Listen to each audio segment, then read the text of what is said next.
Hallelujah. Praise God. Medyo mainit. Pero mas mainit ang ating pananampalataya sa Panginoon. Amen? Praise God. Dapat yung ating pagpupuri laging mainit. Sapagkat kung anong init ang panahon, daigin natin na mas mainit na pagsamba ngayong umaga. Amen? Sa ating pong pagpapatuloy, yung po nakaraan, sino po nakaalala ng ating mensahe nung unang-una pa, nung ating series na message na Jesus is the expression of God's love. Yung thank God for Jesus. Sino po yung nagpapasalamat sa Panginoon, sa Diyos Ama, dahil ibinigay ang kanyang kaisa-isang anak para sa ating lahat. Ito po sa John 3:16. Sabi nga po dito, sapagkat ganito ang pag-ibig ng Diyos sa mga tao sa sanlibutan, ibinigay niya ang kanyang bugtong na anak, upang ang sino man sumasampalataya sa kanya hindi mapahamak, kundi magkaroon ng buhay na walang hanggan. Ibig sabihin, sa pamamagitan po ng ating Diyos Ama, ay ibinigay ang kanyang kaisa-isang anak para sa kapatawaran po ng ating kasalanan. Kaya kailangan natin magpasalamat sa Diyos Ama. Pagbibigay po ng kanyang bugtong ng anak. At yung pangalawa pong ating message, yung Jesus is all sufficient. Alam niyo po ba yan? Yung naniniwala po ba kayo na si Jesus ay sapat sa atin lahat? Iba po? Hindi po? Di ba? Lahat naman tayo. Nung tinagap natin ang ating Panginoong Kristo, hindi po ibig sabihin na may kakulangan. Kundi, paano ba natin tinutugon yung mga bagay na kakulangan at inilalapit natin to sa Panginoon? Kasi po, minsan tayo may problema na, ba't ganito buhay ko? Ano? Nangyayari, hindi natin ibinibigay sa Diyos, kaya hindi ito napupunan. Kaya nga sinabi nga ni Mami Gay kanina sa harapan, di ba? Yung tubig na ito na uminom, hindi na muli mauuhaw. Satisfaction. Kapag po tayo ay naniniwala ka na si Jesus ay sapat sa buhay mo, kahit mawala yung ibang kayamanan o sa etera na yan, pero may Diyos kang buhay sa buhay mo, sapat yon. At may kakayahan siya dahil Diyos siya. Kaya minsan mahirap tayong magtiwala o ibigay natin ang ating pag-asa sa tao dahil yung mga tao po namamatay. At may limitasyon po ang kakayahan na ibigay ang ating pangangailangan. Pero po ang ating Panginoon ay may kakayahan. Ano? Sabi mo sa katabi mo, may kakayahan ng Diyos. Totoo po yun. Kaya minsan wag po natin kalimutan yon na kaya ba ni Lord? May problema ako. Kaya ba lutusin? Kung alam mo, ang yung bibigyan mo ng problema ay isang makapangyarihan Diyos, hindi ka magdadalawang isip. Tama po ba? Lalo na yung ating resurrection service na mensahe doon dahil sa muling pagkabuhay ng ating Panginoon Kristo, ay meron tayong pag-asa. Naniniwala po kayong buhay yung pag-asa natin? Amen. Dahil sa muling pagkabuhay, ibig sabihin, yung muling pagkabuhay ng ating Panginoon Kristo, lalong nagpakita sa atin na dapat tayong sumamba, sumampalataya, magtiwala, maniwala, kung ano ang sinasabi ng katotohanan. Kasi po, sa panahon po natin yan, di ba, ang daming lumalabas sa fake news, kasinungalingan ng kaaway, at ang katotohanan lamang po ang ating pwedeng sandigan na kung ang ating Panginoon Kristo ay muling nabuhay, muli kang bubuhayin din ng Panginoon. Naniniwala kayo? Na muli kayong bubuhayin ng Panginoon? Amen. Kaya ganun ang ating pag-asa. Kaya nga po tayong narito kahit mainit eh. Dahil alam natin, yung ating sinasampalatayaan ay tunay na mapangahawakan natin at katapatan niya ay tunay at walang kapantay. Okay po? Sino po dito yung gusto ng pinakamabuting buhay sa buhay mo? Pakitaas po kamay. Yung pinaka-the best gusto mo mangyari sa buhay mo, pakitaas niyo po ang mga kamay niyo. Yung mga nagtaas, ayaw niya. Yung pinaka-the best, di ba gusto natin yun? Minsan nga lang, bakit hindi nangyayari? Minsan bakit hindi yung pinaka-the best, pero bakit hindi yun nangyayari? Kasi minsan nga, yung ginagawa natin, akala natin the best, hindi naman. Kasi yung ginagamit nating payo o pamamaraan, hindi galing sa Diyos. Kaya ko to, ito yung best, pero hindi mo alam, ba't gano'n at the end? Ba't ito ang resulta? At the end, ito magkakaroon ng disappointment sa atin, yung ating ma-stress tayo, ito dapat na maging resulta, bakit hindi? Mabuti naman ang gusto kong mangyari. Tama po ba? Bakit hindi nangyari to? Kasi nga minsan may mga bagay tayo na akala natin ito na yung pinakamabuti o best. Pero hindi naman pala. At nakakalimutan natin kung ano yung nais ng Diyos. Una, yung sinabi ko nga kanina, magpasalamat ka sa Diyos Ama dahil kay Jesucristo, si Jesus ay Christ all-sufficient.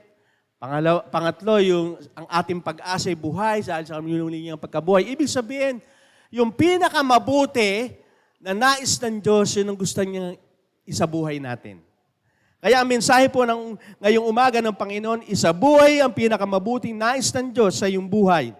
O live out God's best desire for your life. Yan po ang gusto ng Diyos. Kaya nga yung umpisa natin message, di ba? Magpasalamat ka na sa Diyos Ama dahil kay Jesus. Pangalawa, Christ is all sufficient. Pangatlo, yung pag-asa mo buhay. Ibig sabihin, sa bandang dulo, may pinakamabuting nais ang Diyos sa'yo. Sabi mo sa katabi mo, may best na gustong mangyari sa'yo ang Diyos sa'yo. Yung best life gusto ni Lord sa'yo. Naniniwala po kayo?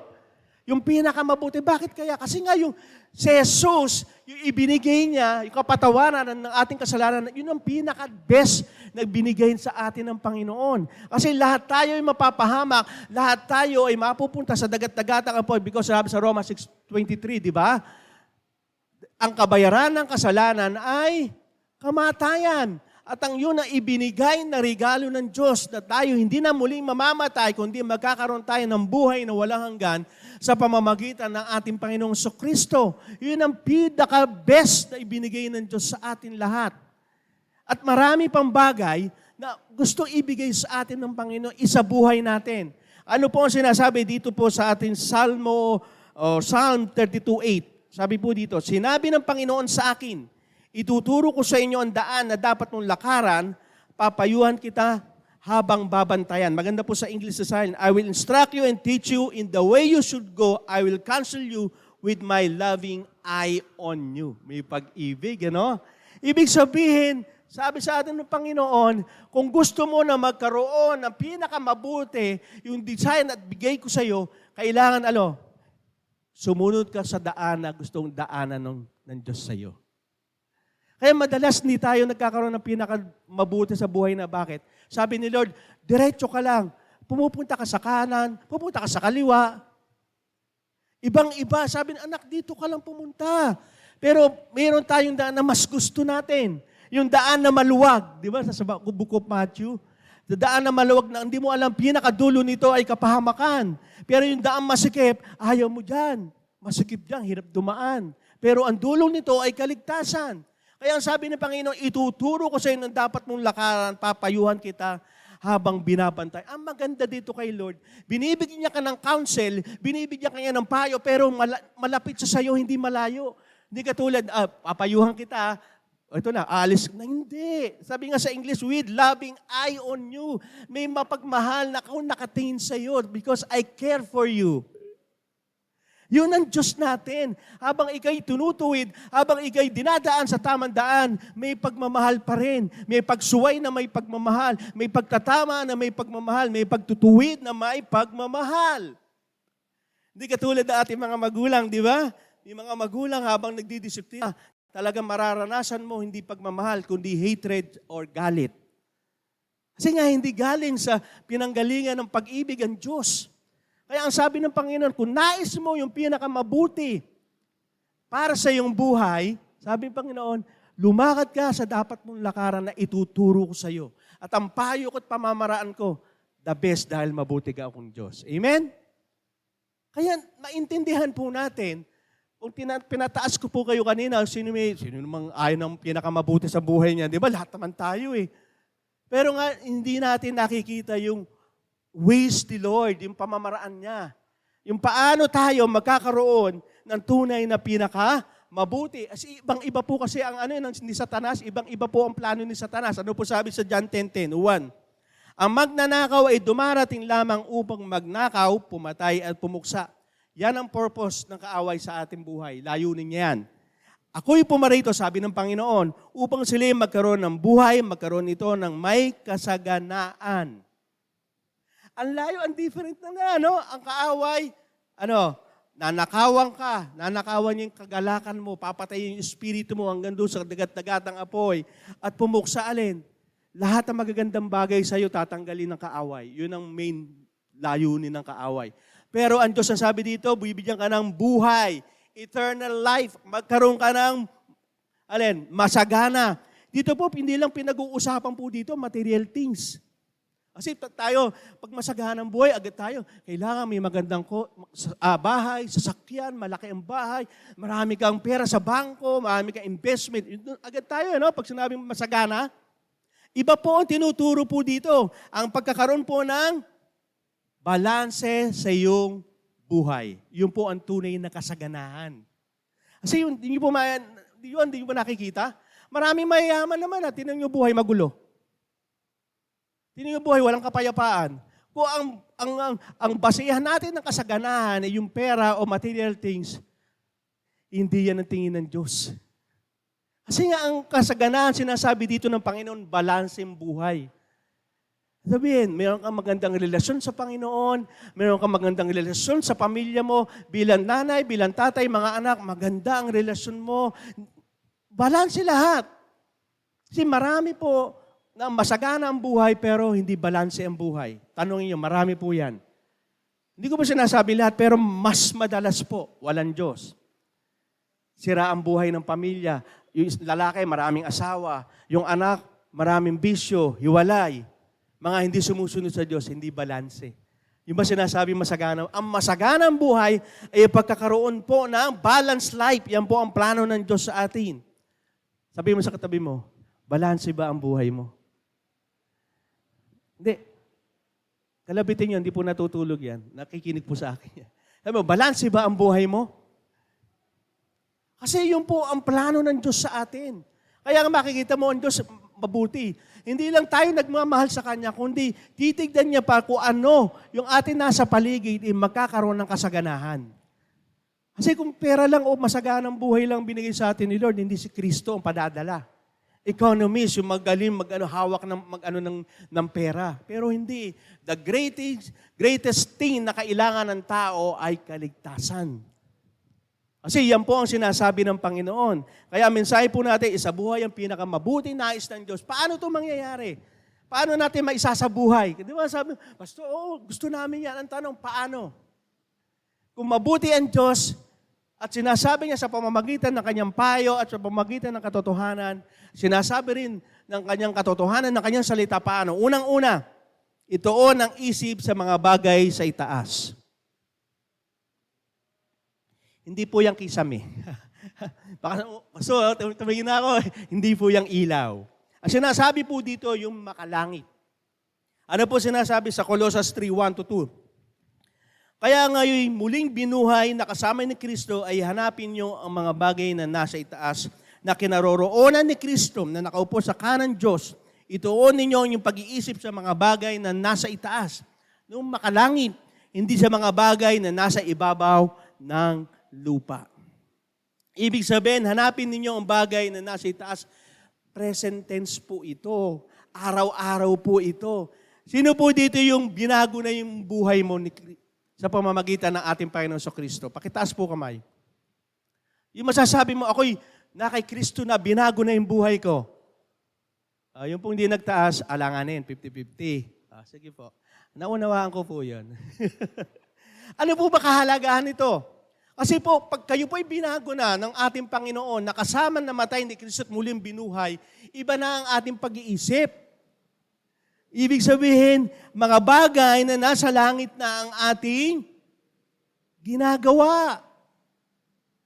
Wala na po yung bagay na makamundo. Kasi nga, yung ating kamatayan na kasalanan, ibinaon na po yung kasama ni Jesucristo. At muli siyang nabuhay, kasama tayo, yun po ang pagkabuhay na sinasabi na ang ating pag-iisip ay nakatuon na doon sa ating Panginoon Jesucristo.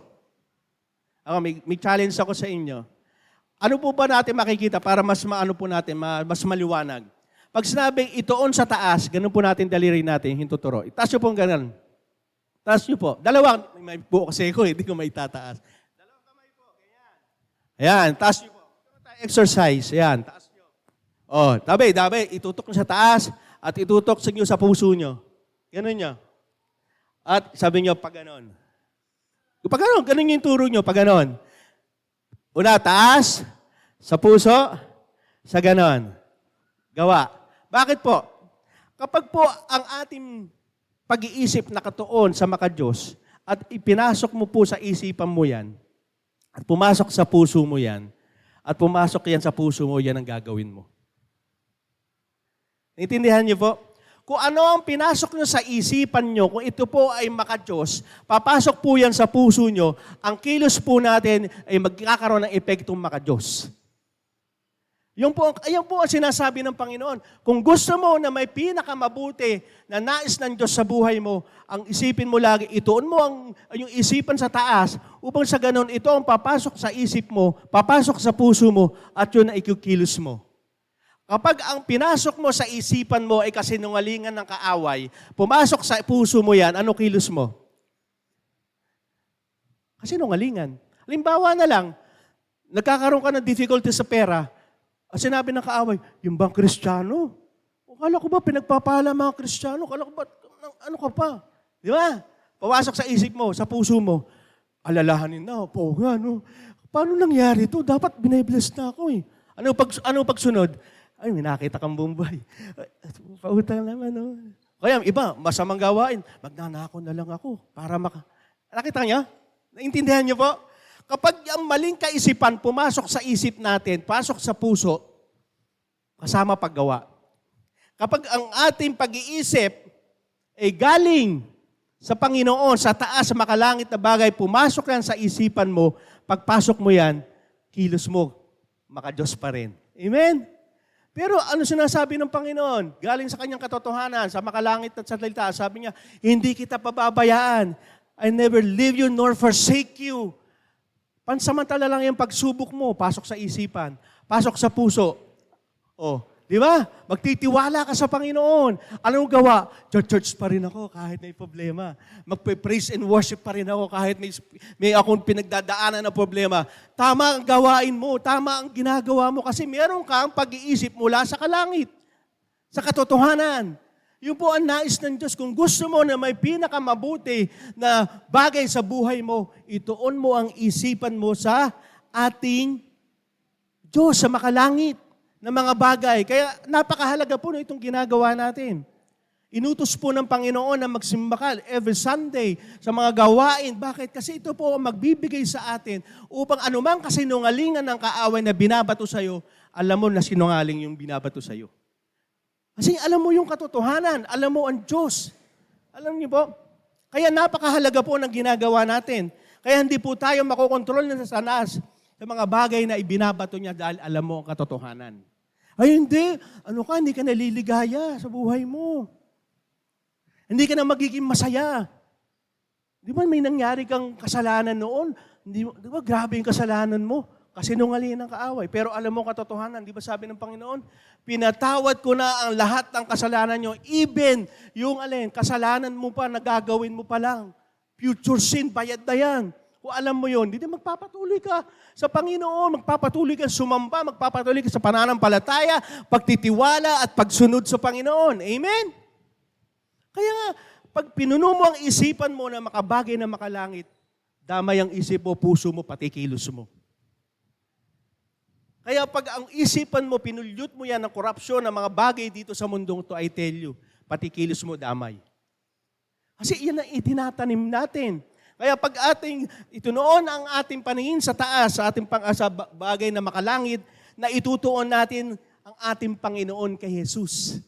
Yun po ang mahalaga. Ano po sabi dito sa Hebreo 12, 1b-2? Kaya talikuran na natin ang kasalanang pumipigil sa atin at alisin ang anumang hadlang sa pagtakbo natin, buong taga tayong magpatuloy sa takbuhing itinakda ng Diyos para sa atin. Alam mo po itong verse 1, alam mo po madalas na nagpapabagal ng ating takbuhin. Puso, hindi naman kasalanan na being Kristiyana. Minsan, akala natin hindi kasalanan nagpapatigil sa atin. Sino po dito kung mag-social media 2 hours, 3 hours? Habit mo. Pero pagbabasa ng salita ng Diyos, hindi. Nagpapabagal yan. Kaya most hindi nating alam yung kasalanan. Big deal pag tayo pumatay, kapag tayo ay nagnakaw. Pero yung mga small things na akala natin, pero yan ang madalas na nagpapabagal sa inyong pananampalataya, sa pananampalataya natin, sa takbuhin na ginawa sa atin ng Panginoon. Di ba? Pag lalo na sa mga Shopee, tsaka pagdating ng iintay mo na, ngayon? 5? Di ba? Sa susunod na buwan, 6. Doon ka, excited ka na. Ano kaya makukuha ko sa card? Nagpapabagal sa atin madalas, hindi natin namamalayan, ito yung mga hobbies, ganun din. Akala natin hindi nagpapabagal, pero hindi mo namamalayan, nagiging priority mo na. Saka na lang ako naintindihan ni Lord, pero hindi mo namamalayan, unti-unti kang nilalayo. Yan ang madalas na pumipigil sa atin, sa pagtakbong itinalagan sa atin ng Panginoon. May layunin ng Diyos. Kasi alam mo ang buhay natin, ang Christian life is a marathon run. Kaya lagi tayong hinahalin tulad saan? Sa pagtakbo. Kaya pag tumatakbo ka, ba't bumabagal ka? Ibig sabihin, mayroon kang dala-dala.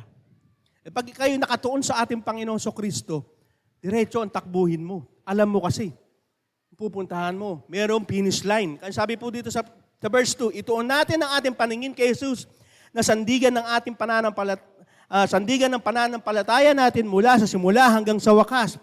Tinis niya ang paghihirap sa krus, hindi niya ito kinahiya. Dahil inisip niya ang kaligayahan, naghihintay sa Kanya, at ngayon ay nakaupo na sa kanang trono ng Diyos. Yun po ang sinasabi ng Panginoon.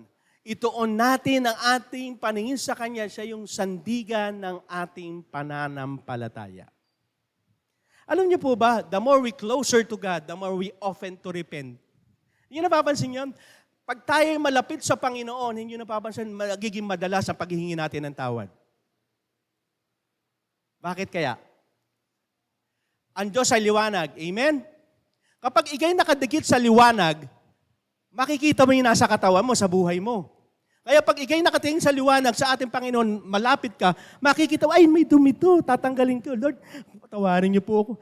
Nakikita mo eh. Kapag ikay malayo sa liwanag, hindi mo nakikita, may kasalanan ka eh. Kasi nga madilim eh. Pero pag ikaw, the more we closer to God, the more we often na nagkakamali ka na may kasalanan ka. Kaya nga pag gusto mo man ng isang pinakamabuting buhay sa buhay mo, dumikit ka kay Lord. Dumikit ka. Ituon mo yung paningin mo sa Kanya kasi ipapakita niya yung mga bagay na hindrance o umahadlang sa buhay mo. Kaya, Pastor, ba't kaya ang buhay ko hanggang dito na lang? Ba't hindi nababago? Ang tanong, gaano ka ba kalapit sa Diyos? Nakatuon ba ang iyong paningin sa Diyos? O nakatiin ka sa mga bagay sa paligid mo na nagiging hindrance upang mapabagal ang takbuhin itinalaga sa iyo sa ng Diyos? Kaya minsan makikita na, ba't kaya ang Christian life ko ganito na lang, hindi nababago? Ba't ang bagal ko? Kasi baka ang dami nakatuon. Kaya yung liwanag, na akala mo yung liwanag, hindi pala. Dilim na lalo nagpapadilim sa buhay mo. Yan po ang pinaka dapat intindihin natin. Kasi pag itinuon mo ang iyong paningin, hindi lang sa sarili mo, kahit sa tao, kakaproblema ka. Kasi yung mga taong tinitignan natin, pinagkakatiwalaan natin, madidisappoint ka kasi nagkakamali rin yan. Kaya nga magkakaroon nga ngayon, di ba, ng botohan? Sino kaya iboboto ka? Mabigat, lahat ng taong yan, nagkakamali yan. Madidisappoint ka. Kaya dapat iasa mo ang pagsagana ng bayan natin sa pananalangin sa Panginoon. Yung sandigan ng ating pananampalataya dapat kay Jesus. Nakatuon ka. Kaya ina-encourage ko po kayo, kung kayo iboboto, mag-pray po kayo. Ipag-pray nyo, Lord, sino po yung aking iboboto? Sino po yung talaga itatalaga nyo na kung saan talaga may pagmamahal sa bayan, lalong-lalo na po sa inyo. Kasi yung pinakamabuti, ang Diyos ang magbibigay niyan. Ang magbibigay sa atin kung saan mararanasan natin yung best life na itinalaga sa atin ng Panginoon. Kapag nakatuon ang ating Panginoon kay Jesus, hindi na tayo nakatuon sa kasalanan. Ito po sinabi ko kanina. Kasi pag ikay malapit sa liwanag, hindi nakatuon ka na kung saan. Nakatuon ka na sa pagbabagong ginagawa sa iyo ng Diyos. Yung kasalanan, nawawala kasi pinapakita sa iyo ni Lord. Tanggalin mo yan. Tanggalin mo to. Oo, Ano mo na yan? Kaya nga, lahat ng aspeto ng buhay mo, balanse. Bakit? Nandoon si Lord sa lahat ng aspeto ng buhay mo. Amen? Hindi yung, dito lang, Lord, dito ka lang sa part nito. Dito lang sa likod. Hindi ka pwede. Hindi. A balanced life ay ang pagkakaroon ng Diyos sa lahat ng parte ng buhay mo. Kasi lahat bibigyan niya ng mabuti yun. Kasi nandun si Lord eh. Naniniwala ba kayo pag nandun si Lord, may mabuti mangyayari? Amen. Parang hindi kayo kumbinsido ah. Malungkot kayo masyado. Yun ang katotohanan. Na pag tayo po ay nakatuon sa Panginoon kay Jesus, hindi na tayo nakatuon sa paggawa ng kasalanan. Ano po sabi sa Romans 6:14 and 18?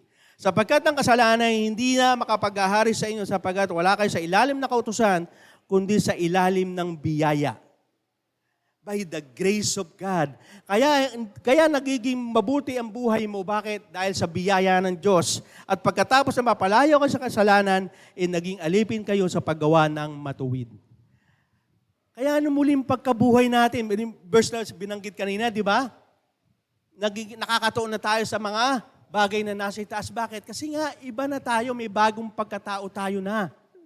Hindi na tayo alipin, hindi na yung kasalanan ang naghahari sa atin, kundi ang naghahari sa atin yung biyaya ng Diyos na nagbubunga ng mabubuting bagay ang matuwid na buhay. Yun po ang katotohanan. Kaya pag tayo nakatuon sa ating Panginoon Kristo, hindi pwedeng hindi ka mababago. Yun po ang totoo. Kasi ang katotohanan din, hindi mo kaya magbago na hindi mo kasama si Jesus. Di ba, madalas sa atin, gusto ko nang mabago, gusto ko nang magkaroon ng mabuting buhay. Tanong, kasama bubawa ang Panginoon. Pag hindi mo kasama, I tell you, hindi mangyayari. Naranasan ko po yan. Ilang beses po ako nagsabi, gusto ko nang bumait pero di ko magawa. Pero ang nangyari, wala eh. Kasi nga, hindi ako tinuon ang aking paningin sa ating Panginoong Kristo. Pero nung tinuon ko na, nung ko nakita, ang dami ko pang kasalanan. Lalo yung mga lalaki, di ba? Pag ang lalaki walang bisyo, abnormal daw eh. Sino mga tatay dito? Di ba? Siguro may mga barkada kayong ganon. Pag wala kang bisyo, ano ka? Taga-earth ka pa ba? Taga-mundo ka pa ba? Magiging masaya ka ba pag walang bisyo? Yan ang kasinungaling nga nakaaway. Pero once na ako'y nakatuon na sa Panginoon, sabi ko, ay kasalanan pala yun. Yung pag-iinom, ay kasalanan pala yung pambababae, ay kasalanan pala yung paggamit ng drugs, ay kasalanan pala yung paninigarilyo, ay kasalanan pala yung pagmumura. Hindi napansin? Kasi nga itinuon tayo sa bagay na makalangit, yung pag-iisip binago, yung pag-iisip na yan pumasok sa ating mga puso hanggang sa ating paggawa. Kaya hindi na tayo naging alipin ng kasalanan. Hindi nyo napapansin, ba't kaya naging mabuti ako? Ba't kaya ang buhay ko ngayon para masaya na? Dati, nagiging masaya lang ako pag may bisyo. Ngayon, hindi na. Kasi nga, bakit? Sinabi dito, alipin na kayo sa paggawa ng matuwid.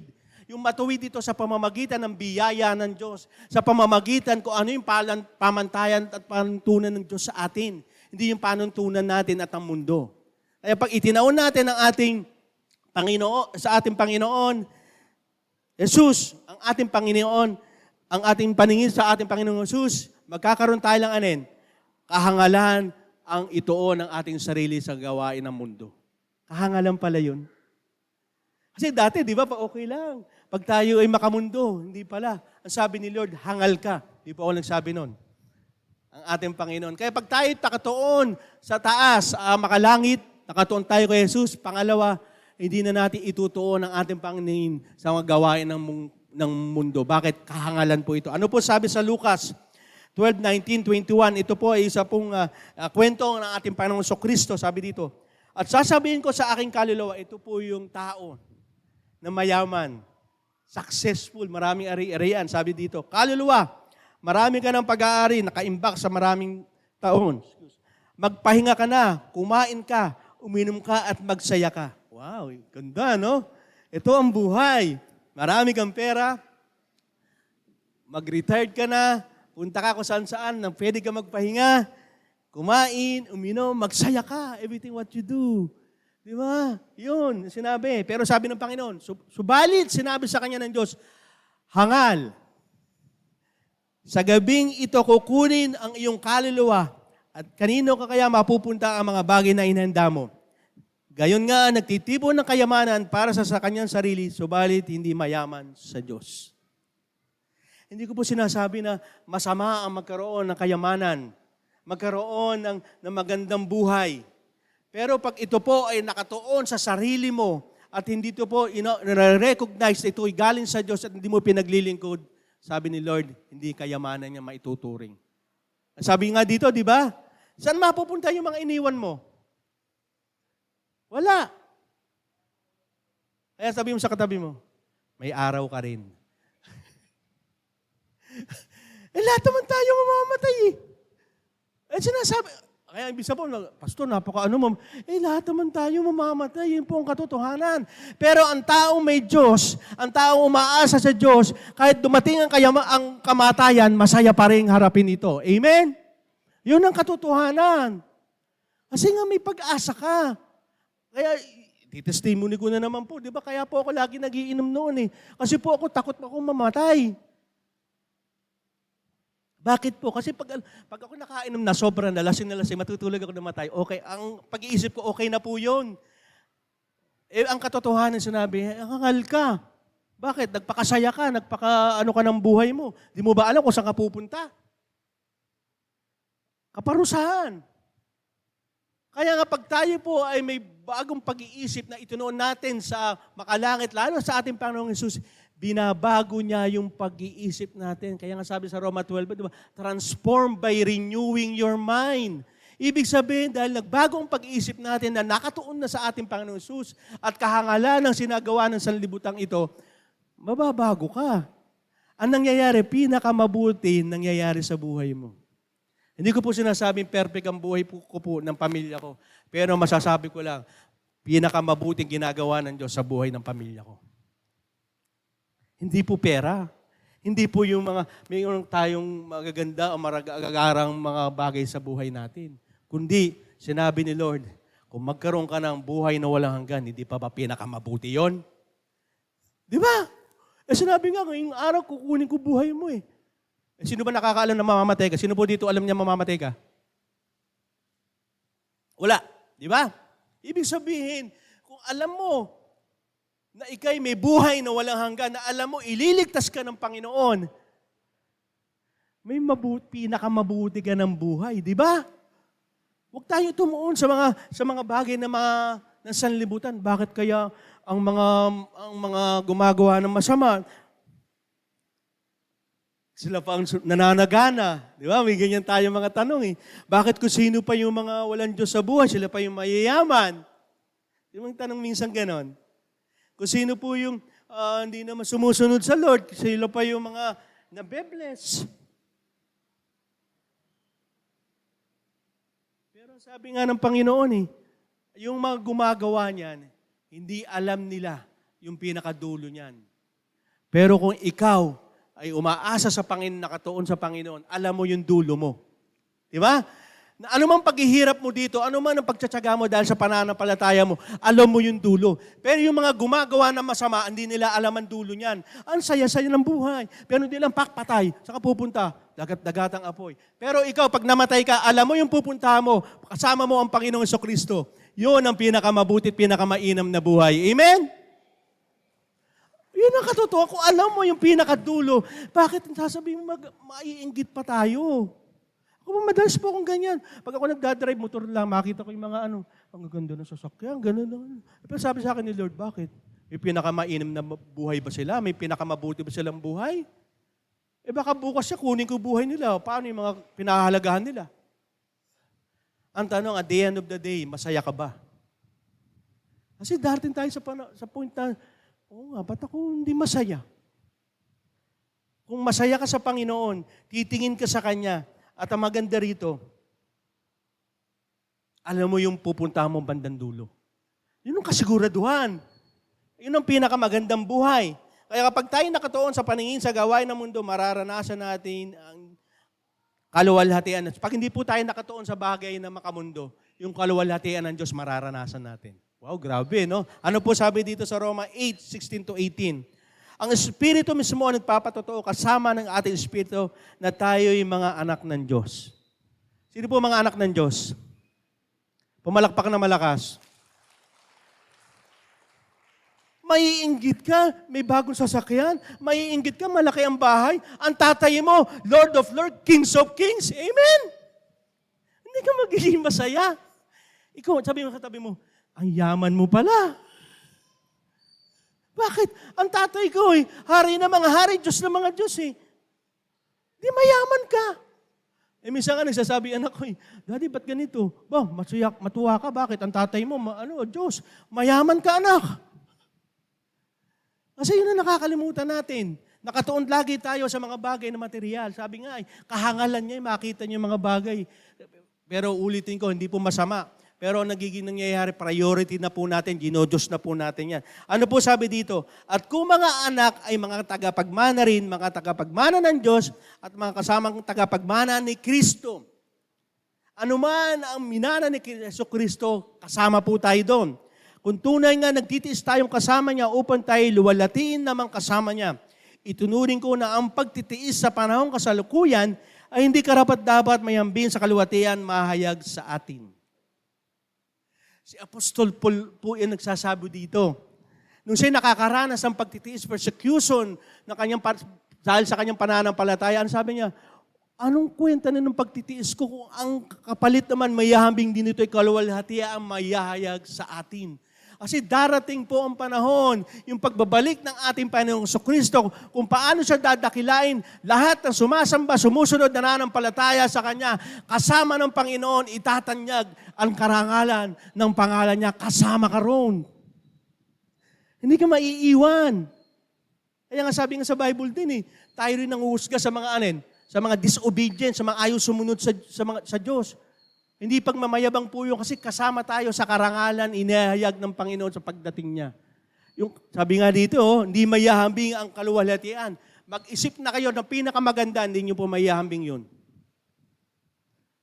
Yung kaluwalhatiang ibinibigay sa atin ng Panginoon. Amen? At kung alam mo, meron yun na mayahambing na at the end, may mga maluwalhati.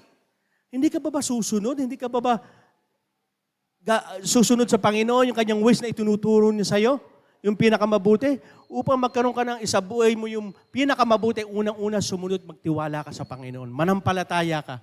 Kasi at the end, alam mo, sigurado, dahil yung nagsasabi ito, tapat na Diyos. Halimbawa po, bigyan ko kayo ng 1 billion pesos. Isa sa pinakamayaman na dito sa Pilipinas, 1 billion pesos. Taas po kamay, sinong gusto? Ay, talaga, totoo 1 billion, bigyan ko kayo. Kunwari lang, hindi naman totoo, bigyan ko kayo 1 billion, bigyan ko kayo ng 1 billion pesos. Pero may kondisyon. Sa isang buwan, hindi kayo pwedeng magalit. Sa isang buwan, hindi pwede kayong gumawa ng masama sa kapwa nyo. Hindi kayo pwedeng sumigaw sa kapamilya mo sa loob ng tahanan. Kaya po? Hindi. Kaya po? Hindi. Di ba kaya? Bakit? Kasi may pagnanais ka. Meron kang pagnanais, lalong-lalo na, 1 billion yan, pastor. 1 month lang yan. Di ba? Ibig sabihin, meron tayong pagnanais. Kaya naman pala. Kung alam mo, sa bandang huli, may pinakamahalaga pang kayamanan na higit sa mundong ito, na naisin mo sumunod sa Panginoon, na naisin mo isabuhay yung pinakamabuting nais sa iyo ng Diyos. Amen? Kasi nga, sa bandang dulo, higit pa sa kayamanan ng mundo, ang ibibigay sa iyo ng Diyos. Ay minsan nalilimutan natin Pastor, parang hindi totoo yan. Chika lang yan. Paniwalaan nyo. Sino ba naniniwala sa pangako ng Diyos? Parang pahina ng pahina. Tatanungin ko po kayo, Sino pong naniniwala sa lahat ng pangako sa inyo ng Diyos? Yan po katotohanan. Huwag kayong paano sa kasinungaling kaaway. Kaya nga faith, pananampalataya nga Pinaniniwalaan mo mga bagay kahit hindi mo nakikita Walang pruweba, wala pang... Kasi tayo mga tao, to see is to believe. Pag nandiyan na ako maniniwala, hindi faith yun. Kaya nga faith Di ba? Yun pong intindihin po natin. At para magkaroon tayong magandang buhay, dapat naisin po natin, hubarin ang dating pagkatao at isuot ang bagong pagkatao. Ulitin ko po, hubarin ang dating pagkatao at isuot ang bagong pagkatao. Bakit po mahalaga po ito? Kasi po yung nabanggit kanina ni Mami Gay, kahit ikaw Christian, Pero hanggang ngayon, yung buhay mo parang hindi pa rin binago. Suot mo pa rin yung dati mong pagkatao. Hindi ka magkakaroon ng pinaka-mabuting nais ng Diyos sa iyong buhay. May pumipigil. Ano po sabi sa Colossians 3:5-10? Patayin ninyo anumang makalupa na nasa inyo, pakikiapid, karumihan, pasamampita, masasamang pagnanasa, kasakaman, ito'y pagsamba sa mga Diyos. So, marami pa po ito, hindi ko na po nilagay. Napakarami po ito. Ito po yung mga kasalanan. Kung ito po'y patuloy pa natin itong nakasuot sa atin at hindi nakikita yung bagong pagkatao, hindi po tayo maisasabuhay yung pinakamabuting nais ng Diyos sa iyo. Kasi po, hindi po tinotolerate po ni Lord ang kasalanan. Sabi nga, may bagong buhay ka na eh. Na muling nabuhay si Jesus, ibig sabihin may bagong buhay ka na. Kaya hubarin mo ito, ang sabi sa 10, at kayo'y nagbihis ng bagong pagkatao na binabago sa kaalaman ayon sa larawan na lumalang sa kanila. Bagong kaalaman sa pamamagitan po ng salita ng Diyos. Hindi sabi nito, hindi sabi niyan, lalong sabi ng kaaway. Kundi binago ang pag-iisip mo dahil nakatuon ito sa atin, sa ating makalangit na bagay, sa ating Panginoong Kristo. Ibig sabihin, yung isip mo ay makalangit na kay Diyos na sa ating Panginoong Jesus. Ibig sabihin, iba na ang nasa isip natin. Ito yung larawan, Christ-likeness. Kaya po, nahalaga po natin na dapat po nating tanggalin, patayin nga eh. Sabi dito, hubarin lang sinabi ko, dapat patayin talaga eh. Sabi mo sa katabi mo, patayin mo na. Hindi yung katabi mo, sabi mo yung dating pagkatao. Baka ma-misinterpret po eh, no? Abangan kayo sa labas. Sabi mo, patayin mo na yung dati mong pagkatao. Di pa ako tapos. Mamadali kayo. Okay? Yung dating pagkatao at isuot nyo yung bagong pagkataong ibinigay ng Diyos. Ano po sabi dito? Ubarin ang dating pagkatao para hindi maparusahan ng Diyos. Alam mo kasi po natin, kasi by grace of God, kaya ako naligtas. Pero yung grace na yan, ang magpapatunay na hinuhubad o pinapatay mo na yung dati mong pagkatao. Kasi kung patuloy mong ginagawa yan, under ka pa rin sa kaparusahan ng Diyos. Ano po sabi dito sa Colossians 3:6? Parurusahan ng Diyos ang taong gumagawa ng bagay na iyon. Ano yung sinabi? Ito yung mga nabanggit ko sa 5. Karuktong po ng 5 yan eh. Yung 6, Colossians 6. Yan po yun, yung mga bagay na gumagawa niya. Ibig sabihin, nasa kaparusahan ka pa rin. Hindi natin kayang lokohin ng Diyos. Kung niloloko mo ang Diyos, nagkakamali ka. Bakit? Kasi yan ang bagay na nais ng Diyos sa atin. Mabago yung buhay natin at magkaroon tayo ng bagong pagkatao. Ano niyo po? At dapat po, ang paggawa natin ng kasalanan, ano niyo po, pag ginagawa natin yung unti-unti yung kasalanan ulit, di natin pinapatay. Pinapatay ka din ng kasalanan na yan. Alam niyo po yung Python? Yung Python, alam niyo po? Yung alam? Yung gagamba. Yun po yung sawa. Ano yung sawa? Di ba niyo ang sawa, wala namang Venus, ano yan. Wala siyang lasong pag nakakagat, nakatuklaw. Kundi yung pagsikil, yung nihigpitan. Pag kinagat kayo ng Python o sawa, hindi po kayo mamamatay. Pero pag nilingkis kayo, mamamatay. Ganyan po ang kasalanan. Pag lumingkis po sa inyo yan, hindi naman agad kayo mamamatay. Pag humihinga kayo, lalong humihigpit yan. Hinga nyo, higpit na higpit. Kaya ang kasalanan, unti-unti kanyang pinapatay. At yung tinatanggal sa iyo, yung buhay na galing sa Diyos. Kaya pag po hinubad nyo na o pinatay nyo na yung bagong pagkatao, madaling huminga. Dahil hindi yan pumapatay dun sa buhay na ibinigay sa iyo ng Diyos. Naintindihan po? Kaya ayaw nga ng Diyos yan. Pag hinubad nyo na, huwag nyo nang isuot ulit. Kundi isuot natin yung bagong pagkatao. Yung pagkaroon tayo ng yung pagkataong ito ay magbibigay sa atin ng pinakamabuting buhay. Sabi nga dito, isuot ang bagong pagkatao ay pagkakaroon ng bunga ng banal na Espiritu. Kasi yung Holy Spirit, nung ikay nanampalataya, binigay na sa iyo ng Panginoong Hesus yan. Anong sabi dito sa Galatians 5? Ito yung fruit of the Spirit. Ngunit ito ang bunga na makikita sa taong namumuhay sa kapangyarihan ng banal na Espiritu. Pag-ibig, kagalakan, kapayapaan, pagtitiis, kabutihan, kagandahan loob, katapatan, kahinahunan, at pagpipigil sa sarili. Kung ganito ang pamumuhay natin, hindi natin malalabag ang utos ng Diyos. Pag-ibig. Di ba, nung tayo may bagong pagkatao na, naging mapagmahal na tayo? Sino ba dito naging mapagmahal na? Pakitaas ang kamay. Sino dito yung naging mapagmahal na? Di ba? Alin pa? Kagalakan. Kahit may problema, nakangiti ka. Kahit may kung magalak ka pa rin sa Panginoon. Ano man nangyayari, may kagalakan ka, payapaan. Ano man nangyayari sa paligid mo, at peace ka. Kukuya-kuyakoy ka pa.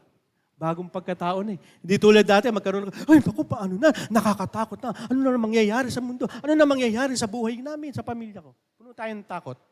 Pero nung bago tayo, may bagong pagkatao na tayo, nagkaroon tayo ng tunay na kapayapaan. Pagtitiis, ayan, mga nanay, na dati gusto nang makipaghiwalay, na dati nang umalis. Pero dahil may bago ka ng pagkatao, nagtitiis ka. Nagtitiis ka. Kabutihan, kagandahan loob, katapatan, kahinahunan, pagpipigil sa sarili. Alam niyo po ba ang Christian life? Hindi po 100%.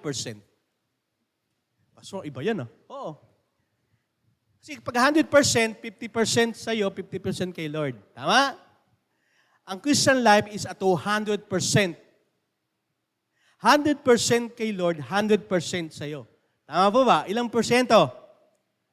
200%. Kasi kung 50-50 lang, delikado. Eh kung 50-50, hindi mo pa naibigay, 25 lang, hindi. Eh si Lord, hindi. 100% ko siyang magbigay. Sabi po sa Filipos 1:6, natitiyak ko ipagpapatuloy ng Diyos ang mabubuting gawain na sinimulan niya hanggang sa araw ng pagbabalik ni Jesucristo. Ibig sabihin, ipagpapatuloy 100%, itataya ko ang buhay ko, sabi sa atin lahat, ibibigay ko ang pag-ibig ko sa iyo 100%, hindi ito mapuputol, hindi ito magkakaroon ng pahinga, kundi ipagpapatuloy, continuous, kaya 100%. Ang tanong, 100% ka rin ba?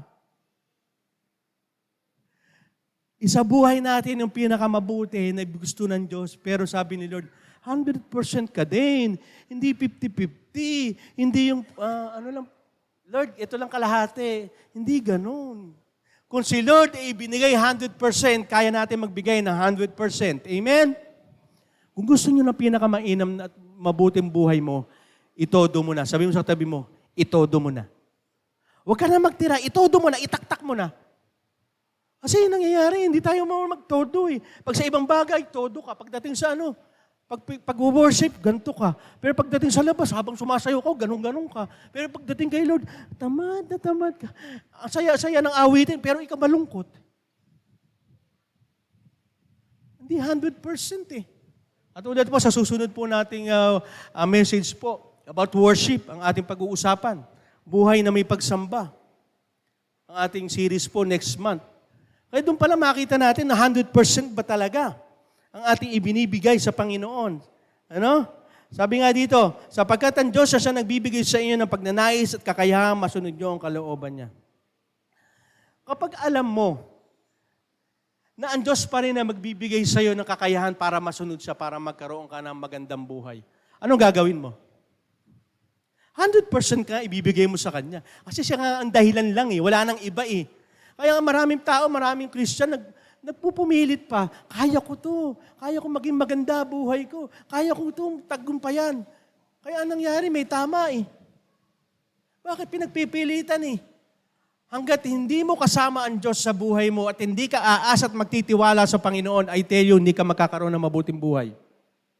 Katotohanan po yun. Kasi yun, natin sa buhay natin, maging 100% ka sa Panginoon dahil 100% siya, tatutulungan ka niya. Magtatapos po ako sa isang kwento. Ang baboy po ba, paliguan nyo man ng napaka-mamahaling pabango o sabon, mananatili po ba yung bango na yon? Sagot po. Ang baboy, pag pinaliguan ko ng pabango na mamahalin, tsaka sabon na mamahalin, mananatili ba yung ganyang bango? Ano ba? Hindi, di ba? Bakit? Kasi yung nature niya, yung putik, gusto niya yung putik. Eh kaso in nature natin, hindi na yun dahil may bago ka ng pagkatao. Tanong ko ulit, ang tupa po ba, may possible mapunta sa putik? Ano pa? Pwede, di ba? Pwede. Ang maganda lang sa tupa, pag napunta ng putik, tatayo yan, lalabas at magpapalinis. Amen? Ganon din tayo mga tupa, para tayong tupa. Magkasala man tayo, tatayo tayo, lalapit tayo sa Diyos upang maging malinis ulit. Amen? Yun ang katotohanan. Bakit? Ang baboy po ba, huling tanong ko na, ang baboy po ba, mababago ang kanyang nature? Ano gagawin? Kapag po siya'y nagkaroon ng heart transplant. Mababago ang nature niya. Mabago na yung puso niya eh. Yung puso ng tupa, ilagay mo sa baboy, magiging iba na. Tayo dito, binago na yung puso natin. Amen? Sabi nga sa Book of Ezekiel, bagong puso ang idiligay ko sa inyo, pusong laman at espiritu masunurin. Kaya nga tayong lahat, ang mananampalataya, meron tayong pinakamabuti na nais ng Diyos sa ating buhay. Iba na nature natin. Huwag na natin ipagpilitan yung mga gawa, mga makasanlibutan na buhay. Iba na yung nature mo. Hindi na tayo nagtatampisaw sa kasalanan. Hindi na tayo gustuhan natin ng kasalanan. Kung malagbak naman sa kasalanan, tatayo ka at muli kang lalapit sa Panginoon upang magsisi, upang ibigay sa iyo ng Diyos ang pinakamainam, mabuti na nais ng Diyos sa iyong buhay. Amen? Yun po. Kaya isa buhay natin. Yung nais ng Diyos sa pamamagitan na itaas natin ang ating Panginoon sa makalangit. At ubarin mo na o patayin mo na yung dati mong pagkatao at suot mo na yung bagong pagkatao. Amen? Sino po ngayon ang masaya ngayon? Dahil kaya mong magkaroon ng pinakamabuti na nais ng Diyos sa iyong buhay. Let us pray. Bow your head and close your eyes. Yes, Lord and Heavenly Father. Salamat po, Panginoon. Sapagkat mabuti kayong Diyos, na kahit kami, Panginoon, nagkakasala, nagre-rebelde sa inyo, pero lagi na lang iniisip mo yung pinakamabuti para sa amin. At isang napakagandang halimbawa dito, Lord, yung binigay mo yung anak na si Jesus. Yung pinakamainam, yung pinakamabuti, Lord, yung kami makasama sa walang hanggan, Panginoon. Napakabuti nito mangyayari na sa aming mga buhay, Panginoon. Nawala na yung takot namin sa kamatayan sapagkat ito, Panginoon, pinatay mo na sa pamamagitan ng muling pagkabuhay ng aming Panginoon sa Kristo. Lord, patawarin niyo po kami, Panginoon. Na hanggang ngayon, Panginoon, pagiging makasarili pa rin ang iniisip namin. Iniisip namin, Lord, ito maganda sa buhay namin. Ito pa yung best sa buhay namin. Pero madalas, Lord, mali. Hindi naman pala tama. Kaya sa oras na ito, Panginoon, kung may plano kayo, at nais niyo po ito, Panginoon, talaga. Yung pinakamabuti ang mangyari sa amin, Lord, maisabuhay namin. Binigyan mo kami ng bagong puso at espiritu upang kami lagi makatingin sa mga bagay na makalangit. May eternal value lahat ng ginagawa namin. May kapatid lagi, Panginoon, sa aming pananampalataya. Sapat ganun, Panginoon, nakagi kami makakatuon sa aming Panginoong Kristo na sandigan ng aming pananampalataya. At hindi na kami makakatuon sa mga gawain ng mundong ito sapagkat ito isang kahangalan. Lord, turuan mo rin kami patayin yung mga dating pagkatao namin, Panginoon. Hindi namin kaya unless hindi mo kami tutulungan. Sinabi po niya yan sa Pilipos, Lord. Hindi namin kayang sumunod sa inyo unless, Panginoon, hindi kami aasa. Hindi kami lalapit sa inyo magtitiwala. At sa oras na ito, Panginoon, hinuhubad na namin ang aming espiritu ng masuwayin. At isinusuot namin ng bagong pagkatao kasama ng bagong pusong ibinigay niyo sa amin. Pusong laman, Panginoon, may pag-ibig. Sapagkat yan ang nais mo. Yung pag-ibig na yan, kayo po yan, Panginoon. Lord, turuan mo kami, Panginoon, hindi makita yung problema. Hindi makita, Panginoon, yung anumang circumstances o anumang bagay na ayaw namin, Panginoon, mangyari sa buhay namin. Ang makita namin, kayo, na kayang gumawa ng mga imposibleng bagay, Panginoon. Yung mga bagay na lalo kami mamamangha, Panginoon, na ang tunay na aming sinasamba, ng aming tinutularan, ng aming ginagaya, ang payo niya ang sinusunod, Panginoon, ay tunay na may kakayahan upang bigyan kami ng pinakamabuti sa aming mga buhay, Lord God. Lord, salamat po sa salita mo. Salamat sa pangako mo. Salamat sa dakilang pag-ibig niyo para sa amin lahat. Lord, we thank you so much sa planong iyan, sa nais mong iyan. Hindi na kami hihiwalay. Bagkus, lagi kaming didikit sa inyo. Aas at magtitiwala, Panginoon. Ito po ang aming dalangin sa pangalan ni Jesus. Ang lahat ay magsabi ng Amen, Amen. Palakpakan natin ng Panginoon.